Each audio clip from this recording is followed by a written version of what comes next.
Assalamualaikum warahmatullahi wabarakatuh. Pada hari ini saya akan bercerita tentang sedikit riwayat Syekh Abu Hasan Asyadzali, terus Syekh Abul Abbas Al-Marsi, dan Syekh Ibnu Athaillah yang terkenal dengan kitab karangannya Al-Hikam. Mari kita mulai saja. Pada saat Syekh Abu Hasan Asyadzali mulai menjadi mursyid, banyak murid-murid yang berdatangan dari mancanegara, ya, dari negara-negara di luar daripada negara Irak. Pada saat itu Syekh Abu Hasan Asyadzali terkenal dengan karomahnya. Setiap menyentuh barang atau sesuatu itu menjadi emas, sehingga banyak murid yang berdatangan, terutama dari Eropa.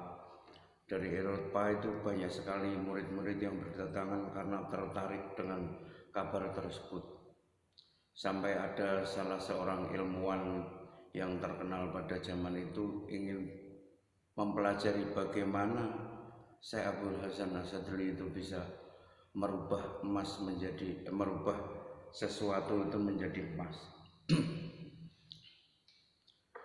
Nah, pada zaman yang seperti itu terjadi pertentangan yang luar biasa antara golongan ahli fikih dan ahli tasawuf atau ilmu tauhid atau ilmu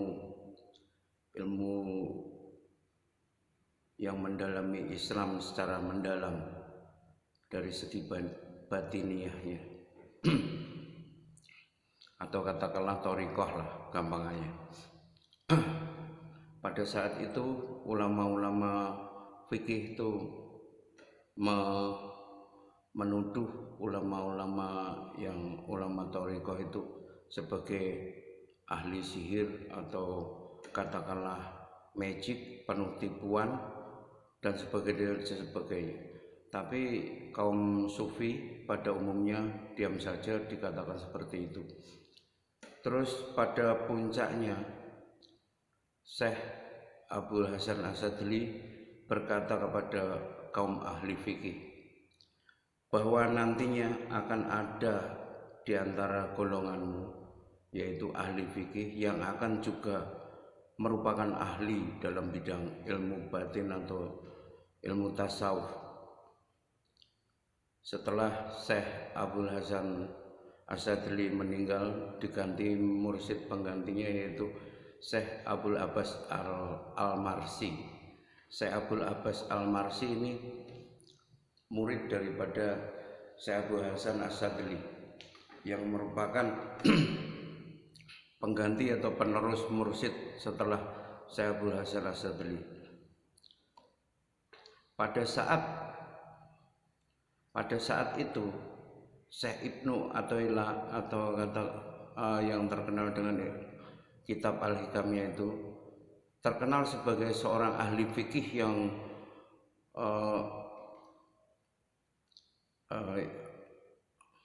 paham atau katakanlah hafal ribuan hadis, sehingga dia banyak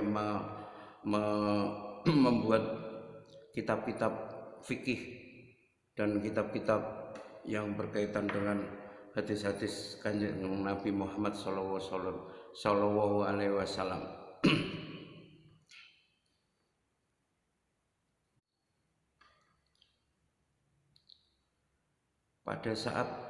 Pada saat itu ketika Syekh Abul Abbas Al-Marsi menerangkan tentang suatu hadis, kebetulan saat itu Syekh Ibnu Athaillah itu lewat dan mendengarkan hadis tersebut.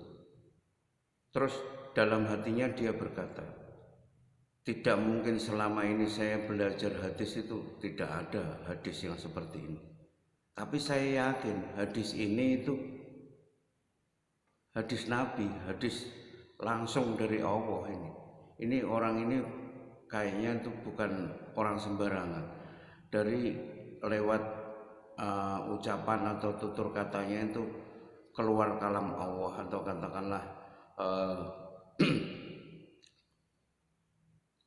ya semacam seperti itu dalam perasaannya Syekh Ibnu Athaillah itu.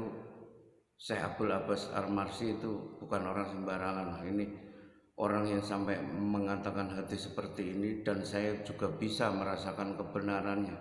Ini pasti bukan orang sembarangan, dan saya ingin berguru kepadanya. Kemudian di hari berikutnya, keesokan harinya, Syekh Ibnu Athaillah mendatangi Syekh Abdul Abbas Al-Marsi untuk menjadi muridnya. Setelah diterima oleh Syekh Abdul Abbas Al-Marsi, dan tepatlah dari perkataan Syekh Abdul Hasan Asadli bahwa besok akan ada golongan dari fikih yang juga menguasai ilmu tentang ilmu tasawuf atau ilmu sufi. Jadi Syekh Ibnu Athaillah itu masih cucu murid dari Syekh Abdul Hasan Asadli. Ya, inilah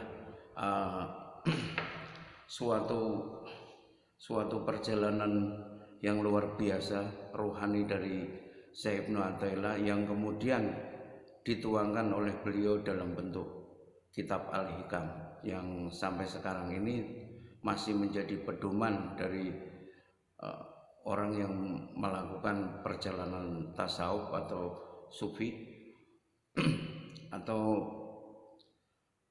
yang menggeluti atau mendalami tentang thariqah. Semua kejadian di atas kejadian yang saya ceritakan tadi itu menunjukkan bahwa ilmu apapun itu, dari thariqah atau dari fikih, dari apa, sumbernya itu tetap sama, yaitu Allah Subhanahu wa taala. Jadi antara satu golongan dengan golongan yang lain sebaiknya itu jangan saling mendiskreditkan atau menyalahkan, atau kalau sekarang bahasa sekarang itu sedikit-sedikit mengatakan kafir, sedikit-sedikit mengatakan bid'ah, sedikit-sedikit mengatakan tersesat. Siapa? Anda itu siapa? Anda itu bukan siapa-siapa kok berani mengatakan orang lain bahwa orang lain itu kafir, bid'ah, tersesat. Itu kan hak Allah yang menilai dan menentukan seseorang itu kafir atau bid'ah atau tersesat. Itu hak Allah, bukan hak manusia. Manusia itu cuma mencoba melakukan semuanya itu secara keyakinannya masing-masing. Jadi hormatilah keyakinan masing-masing orang, keyakinan masing-masing orang, agama tiap-tiap orang itu hormati.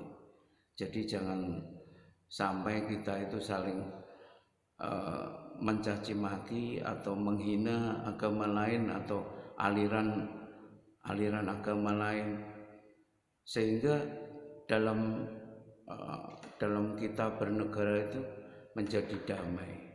Tidak ada saling tuding, tidak ada saling memaki.